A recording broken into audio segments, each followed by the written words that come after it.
Ay anak, mukhang hindi mo na kayo lahat makakapag-aaral. Siguro dahil malapit naman na kayong magtapos, ang unahin mo natin papasukan ay si John Paul. Sige po, Nay. Okay lang po. Habang hindi pa ako nakakapag-aral ng isang taon, hahanap po muna ako ng trabaho para makatulong po pag-aaral kay John Paul. At papasok na rin ako ng trabaho para makatulong ako sa inyo. Sige po, Nay. Uy, tao po.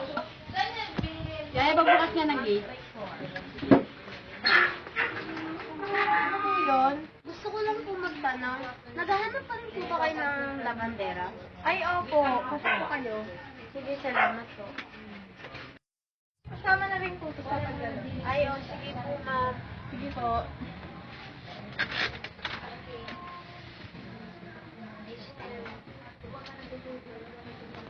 Ayan, tapos na. Kaya paglalaba mo, anak, ibigay mo ng tao.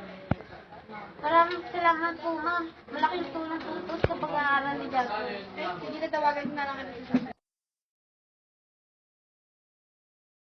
Anak, magdasal muna tayo bago kung saan kayo magsipunta. Sige po, O Kylie, bawal yan, magdadasal tayo. Okay. Father, the Son, and Holy Spirit. Amen. Ay, ayun ko ba yan, May? Okay.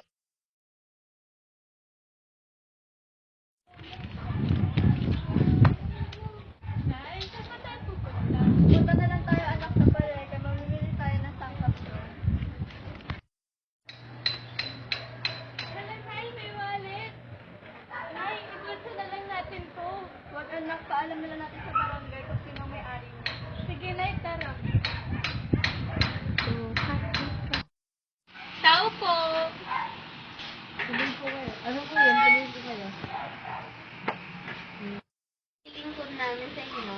Gusto ko lang po sana i-report ito kasi po napulot po namin kanina sa basurahan. Hindi ako lang.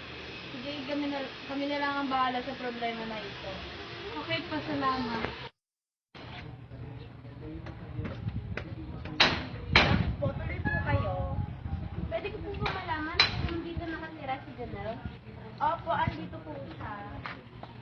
Tuloy po kayo. Okay na pa rito? Ano po sadya mo? Oo nga, ano nga sadya niyo pala dito? May nabalitaan po kasi kami na may nawawalan ng wallet dito.